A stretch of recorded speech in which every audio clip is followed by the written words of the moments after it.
Steve here. Listen up, because the game changed over the weekend while the world was sleeping. If you're still trading Friday's script, you're already behind the move. The Islamabad talks have collapsed, and the president has officially pulled the trigger on a military blockade. The market is reacting to a massive supply shock this morning. Here is the pre-market tape as of 6:00 a.m. Eastern.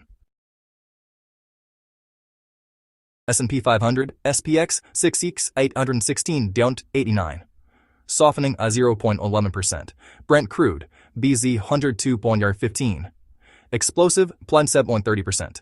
Gold, GC, 4,749.70. Rebounding, plus 1.20%. Bitcoin, BTC, 70,953, and you're softening 1.25%. The SPX is in a precarious technical position. We closed Friday at 6,016.89, successfully holding just above the 50-day exponential moving average at 6,162. Beneath us, the 200-day simple moving average at 6,063 remains the ultimate line in the sand, the structural floor that keeps this market from a total meltdown. Brent crude is the monster in the room, gapping up to $102 after the blockade announcement. Gold has seen a violent reversal back toward $47.50 as the safe haven trade reignites. Bitcoin is showing some fatigue, slipping under 71,000 as extreme fear creeps back into the sentiment indices. The red folder, the inflation and PPI watch. Check your calendars. While today's domestic calendar is quiet, the global red folder priority is the fallout from the IMF spring meetings and tomorrow's US PPI data. With oil back over $100, any hope for a cooling inflation narrative is officially dead. The producer price index tomorrow is the one to watch. If wholesale prices spike on the back of these energy costs, the Fed will have no choice but to remain hawkish, regardless of how much the equity market screams. Keep a close eye on the Treasury auctions later this morning. If the bid-to-cover ratios are thin, it tells us the big money is fleeing for the exits. Geopolitical flashpoint. The Hormuz blockade. The Islamabad negotiations led by Vice President Vance have officially failed. In response, the president announced a military blockade of all maritime traffic entering and exiting Iranian ports, effective at 10:00 a.m. Eastern today. The directive is blunt. The U.S. Navy will now interdict and seize any vessel paying tolls to Iran. We have moved from power plant day threats to active kinetic interference.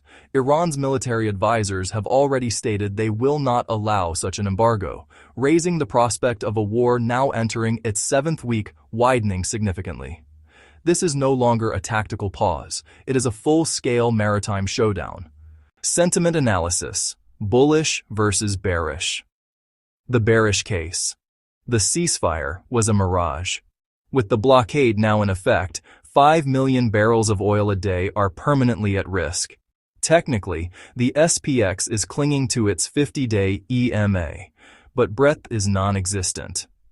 If we break below 67.60, the trap is set for a fast regression to the 200-day SMA. The bullish case. The bulls are praying for a de-escalation miracle or a massive intervention from the Fed. If 6,800 holds through the opening bell volatility, the algorithms might try to squeeze the shorts. But as of this morning, the tape is favoring the bears. The closing plan: capital preservation is the only priority today. Respect the 50 EMA. 6,762 is your immediate pivot. If we close under that line today, the relief rally is dead. Watch the 200 SMA. 6,663 is the floor. If we lose that on volume, get out of the way. Oil volatility. Stay out of the way of Brent until it decides if 100 is a floor or a ceiling. A failure of the blockade to stop Iran's leverage could send crude even higher. Small sizes, tight stops, and don't trust the first move at the open. The ledger doesn't wait for latecomers. Stay disciplined, watch your averages, and I'll see you on the other side. This is Steve. The ledger is closed.